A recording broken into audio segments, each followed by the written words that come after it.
other words, there's no linkages between the government of the US and the government of Myanmar for products that's exported to America.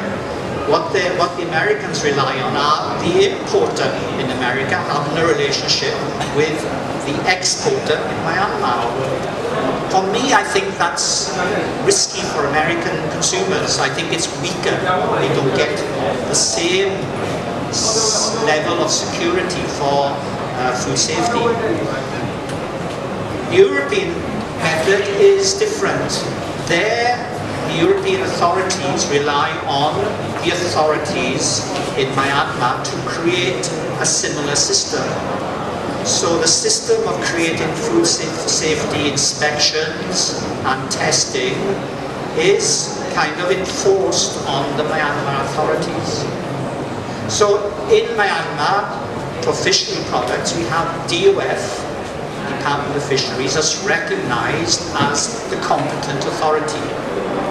They're called the competent authority, and EU relies on Myanmar's competent authority to do the inspection system and the testing of products exported to the EU, and it's that relationship and the system they have in place that's the key relationship for products exported to Europe. Otherwise, the requirements are similar. We must have HACCP, Hazard Analysis Critical Control Point based food safety system, good manufacturing practices, GMP, good hygiene practices. All these are standards that are set internationally by Codex, for instance. These are standard for both US and EU markets, but apply differently. They're also standard for now many markets around the world. So if you want to export to Japan or Australia, even to China, they want to see these systems of food safety in place. Another key point where products are looked at is at the point of borders. When a product arrives in Europe, there are border inspection points. These are key areas. Once you pass the border inspection point, products from Myanmar can go anywhere in Europe.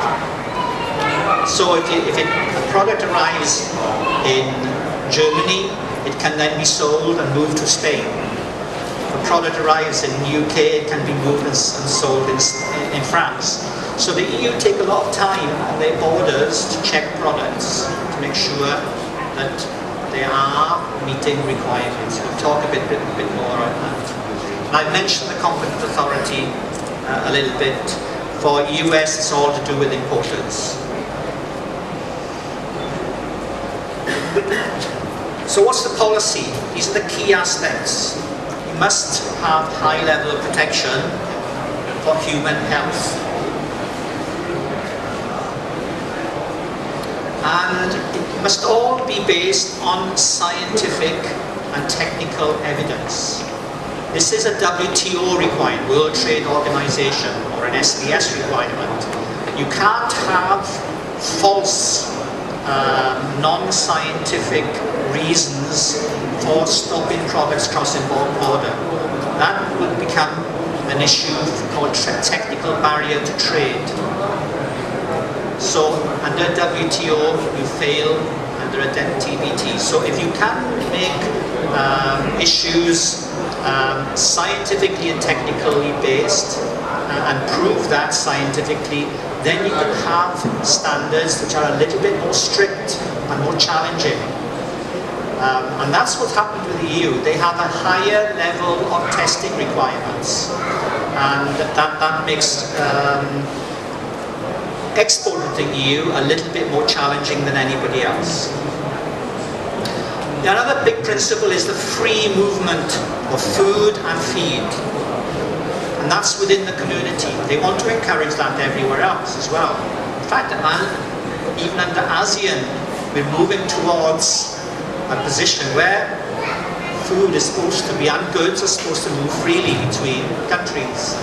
But that may, I think there was a target to do that before the end of the year, but I'm not sure how successful that's likely to be. But the principle of within the EU is that there's a free movement of food. I'm going to mention some food laws. The core food law is this one called EU 178/2002. So fraudulent, misleading practice shall prevent unsafe food being placed on the market. So in other words, no food that's not treated appropriately or considered to be unsafe can get on the market. So it's either unfit for human consumption, injurious in some way, or have other materials involved in it, like toxins, that may cause problems. The other thing that 178/2002 says that it's the business operator, the food and feed business operator is primarily responsible for making food safe. It's not the government role to police everything 24 hours a day. They cannot do it. It's not possible. It's the business operator that must produce food that's safe. If you don't produce food that's safe, you're not going to last very long anyway. If you can't produce safe food and you make people sick, then people will stop buying your product and you don't have a business. So it makes sense that you do produce safe food. And the EU recognizes that responsibility in the legislation. The other part is traceability. Traceability it's a big word and it's used quite a lot these days, but it's the idea that we can trace a food from primary production through the market chain to the market, so that we know that if there's a problem in the market, we can find the source of the problem. We can trace back through the system and say, that is the point where something went wrong. Let's fix it so that it doesn't happen again.